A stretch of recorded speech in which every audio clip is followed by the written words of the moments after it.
Rwanda ni kimwe mu bihugu biri gutera imbere cyane ku isi byihuse. Bijyanye n'amateka mabi yakiranze byatumye gisubira inyuma cyane mu bukungu, bigasa nkaho cyongeye guhera kuri zero. Gukorera ku mihigo, kwigira, gukorera hamwe no gutekereza byagutse, thinking big, imwe mu mitekerereze abanyarwanda bakesha ibyo rumaze kugeraho, bayobowe na perezida warwo Paul Kagame. Muri iki kiganiro rero tugiye kugaruka ku mishinga 10 u Rwanda ruri gukoraho izarusiga rutambutse ku bihugu byinshi byo muri Afurika. Ku mwanya wa 10 turasanga Stade Amahoro. Stade Amahoro ni stade isanzwe ariyo nkuru y'igihugu, ubusanzwe ikaba ifite ubushobozi bwo kwakira abantu 25,000. Umushinga wo kuyivugurura kuri ubu murimo yawo ya nyuma uzasiga ifite ubushobozi bwo kwakira abantu 45,000 bicaye neza. Uyu mushinga uzarangira utwaye agera kuri miliyoni 21 z'amadolari ya Amerika kuva mu mwaka wa 2021 kugeza kuri ubu. Iyi stade ntago iraberaho umukino n'umwe bitewe n'imirimo y'amavugurura yahise itangira mu kwezi kwa gatatu k'uwo mwaka. Kampani y'Abanyaturukiya yahawe isoko ryo kubaka iyi stade bari gukora akazi neza mu gihe kuko imirimo igeze kure, aho bari gushyiramo ubwatsi bwo mu kibuga bwo mu bwoko bwa hybrid, bivuze ko ari ubwatsi buzaba buvanze na tapi.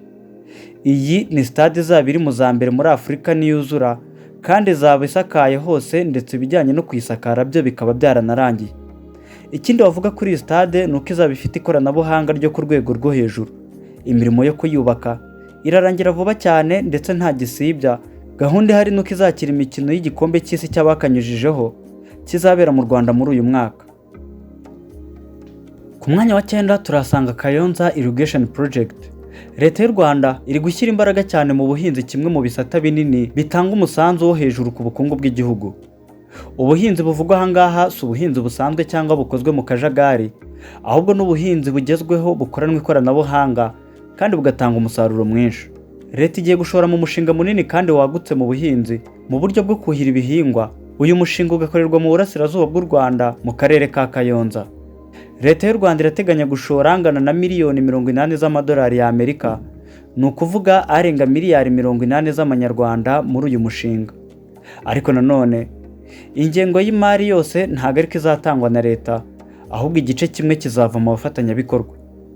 Uyu mushinga uzakorwa mu byiciro bibiri. Icyiciro cya mbere kizaba kigizwe no gukora inyigo ku ngaruka cyangwa ingano y'inyungu uyu mushinga uzagira ku baturage. Muri iki cyiciro kandi hazubakwamo ibikorwa remezo bizafasha uyu mushinga kujya mu bikorwa, aho hazubakwa ibitega by'amazi 35 bizakoreshwa mu gusukira ubutaka bungana na hegitare 2,275. Iki ni icyiciro kizatwara miliyoni 21 z'amadolari ya Amerika nk'uko Leta y'u Rwanda ibitangaza, mu gihe icyiciro cya kabiri cyo kizatwara angana na miliyoni 59 z'amadolari ya Amerika. Biteganyijwe ko uyu mushinga uzafasha imiryango 50,000.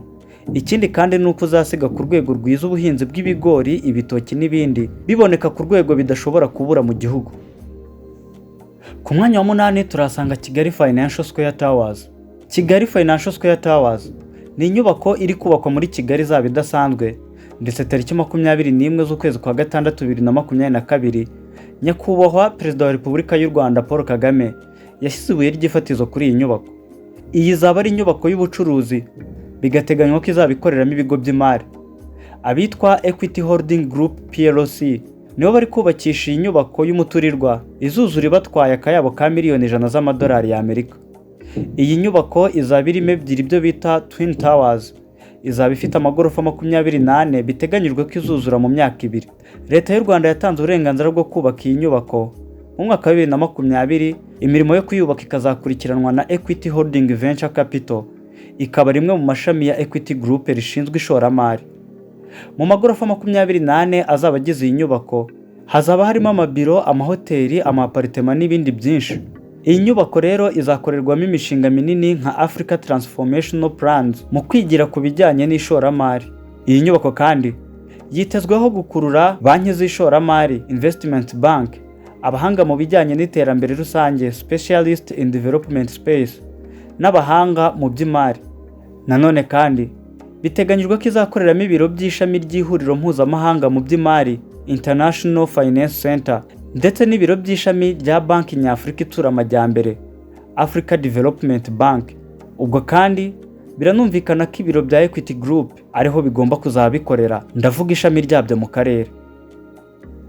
Ku mwanya wa 7 turasanga Nyabarongo Hydropower Plant. Umushinga wo kubaka urugomero rwa Nyabarongo ni umushinga uzakorwa ku ruzi rwa Nyabarongo Ishyorongi mu karere ka Rulindo, ukazashyirwa mu bikorwa na Rwanda Energy Group REG, ikigo cy'igihugu gishinzwe ingufu.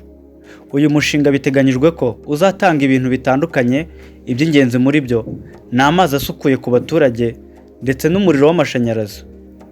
Biteganyijwe ko urugomero ruzatangira gukora muri uyu mwaka wa 2024, aribwo imirimo yo kurwubaka izatangira, rugafasha igihugu cy'u Rwanda kugera ku nzozi zo kuba igihugu cya mbere muri Afurika mu gukwirakwiza ingufu z'amashanyarazi. Nyabarongo Hydropower Plant kandi ni umushinga uzafasha u Rwanda muri rusange kuva kuri megawati 224 rukagera kuri megawati 513 n'igice.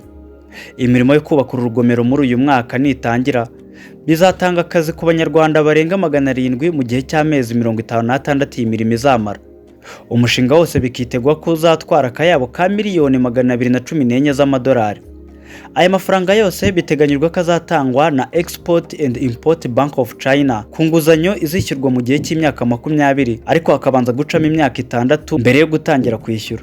Niyo yatsindiye isoko ryo kubaka uru rugomero. Iyi kampani ikaba ari nayo yahawe inshingano zo gukora installation y'imiyoboro y'amashanyarazi ya kilovolte 110. Ni mu gihe inyigo yo kubaka uru rugomero yakozwe na Korea International Cooperation Agency.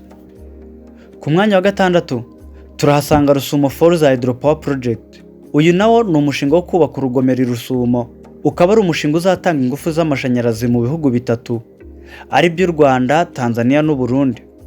Uyu mushinga wo uzaba ugizwe n'ibintu bibiri by'ingenzi, harimo kubaka urugomero rwa megawati 80 z'amashanyarazi ruzatwara miliyoni 340 z'amadolari, no kubaka ibikorwa remezo bizakwirakwiza ayo mashanyarazi byo bizatwara miliyoni 121 z'amadolari. Ubwo nyine kandi birumvikana ko izo megawati 80 z'amashanyarazi ibyo bihugu ko ari bitatu bizazigabana mu buryo bungana. Uyu mushinga rero urumva ko wiyongera kuri Nyabarongo mu gufasha u Rwanda kubona amashanyarazi ahagije. Ku mwanya wa 5 turasanga Kivu Methane Gas Project. Uyu mushinga ugenzurwa n'ikigo cyitwa Counter Global, utangira no wari umushinga wa gaze metane munini ku isi. Uyu mushinga ufasha gucukura gaze metane mu kiyaga cya Kivu, ugatanga amashanyarazi ku baturage ku giciro gito kandi hatabayeho kwangiza ibidukikije. Ibi byo turabizi twese ko ikiyaga cya Kivu kiri hagati y'u Rwanda na Kongo, kikaba ikiyaga kirimo carbon dioxide na gaze metane, bikigira kimwe mu biyaga bitatu bifitiye imitungo kamere, aho ibindi bibiri biri muri Cameroon. Mu kumenya ko hari gaze nyinshi mu kiyaga cya Kivu, nibyo bigiye gutuma iki gikorwa remezo cyongerwa imbaraga, bigakorwa mu byiciro bibiri, bikazatwara miliyoni 400 z'amadolari y'Amerika ku masezerano yasinywe muri Gashyantare 2019 hagati ya leta y'u Rwanda n'ikigo cyitwa Gazmof Energy Company. Uyu mushinga wagiye utinda kubera impamvu zitandukanye, harimo n'icyorezo cya COVID-19. Gazmof Company yasinye amasezerano y'imyaka 25 na leta y'u Rwanda bacukura iyi gaze, aho bacukura gaze ingana na metero kibe miliyoni 12 ku munsi. Ku mwanya wa 4 turasanga Rusizi Hydropower Green Project. Uru rugomero rwa Rusizi narwo ni umwe mu mishinga minini cyane iri kujya mbere ku bufatanye bw'ibihugu bitatu, ari by'u Rwanda, u Burundi na Kongo. Ibi nabyo byakozwe ku masezerano y'imyaka 25 y'ubufatanye mu iterambere rirambye ku bihugu byombi. Biteganyijwe ko uyu mushinga uzatwara hagati ya miliyoni 650 na miliyoni 700 z'amadolari y'Amerika, ndetse bikavugwa ko uyu mushinga uzaba warangiye muri 2026. Uru rugomero nirwuzura, biteganyijwe ko ruzajya rutanga gigawati 675 z'amashanyarazi buri mwaka. Muri uyu mushinga harimo no kubaka idamu ya metero 120 z'uburebure, tano y'ibirometero 7 ndetse n'imiyoboro izakwirakwiza amashanyarazi y'ibirometero 10. Uyu mushinga uzasiga hari reservoir ifite ubushobozi bwo kubika metero kibe miliyoni 1.9. Ku mwanya wa 3 turasanga Bugesera International Airport. Uyu ni umushinga uhambaye cyane wo kubaka ikibuga mpuzamahanga cy'indege cya Bugesera. Kikazaba ari ikibuga cya 3 mpuzamahanga kibayeho mu Rwanda, ndetse kikaba icya 8 mu biri mu gihugu muri rusange. Ikibuga cy'indege mpuzamahanga cya Bugesera n'icyuzura kizaba ari icya 3 kinini muri East Africa, ndetse kikaba icya 8 muri Afurika yose muri rusange, aho kizaba gifite ubushobozi bwo kwakira abantu bangana na miliyoni 14 ku mwaka. Kampani itwara abantu mu kirere yo muri Qatar Airways izaba ifiteho imigabane ingana na 60%. Ikibuga kikazuzura gitwaye ingengo y'imari ingana na miliyari 1.5 z'amadolari y'Amerika. Ku mwanya wa kabiri turasanga umushinga wo kubaka umuhanda wa gari ya moshi. U Rwanda rwamaze gusinyanya amasezerano hagati yarwo na Tanzania ku mushinga wo kubaka umuhanda wa gari ya moshi w'ibirometero 532. Umuhanda uzaba ari uwa mbere wa gari ya moshi ubayeho mu mateka y'u Rwanda. Umushinga wo kubaka uyu muhanda uzatwara asaga miliyari 3.6, aho miliyari 2.3 z'amadolari y'Amerika muri zo zizakoreshwa ku gice cya Tanzania gifite ibirometero 394, naho miliyari 1.3 zisigaye zigakoreshwa ku gice cy'u Rwanda gifite ibirometero 138. Reka tujye ku mwanya wa mbere mu mishinga minini u Rwanda ruri gutegura. Ku mwanya wa mbere turasanga umushinga witwa Kigali Green City Project.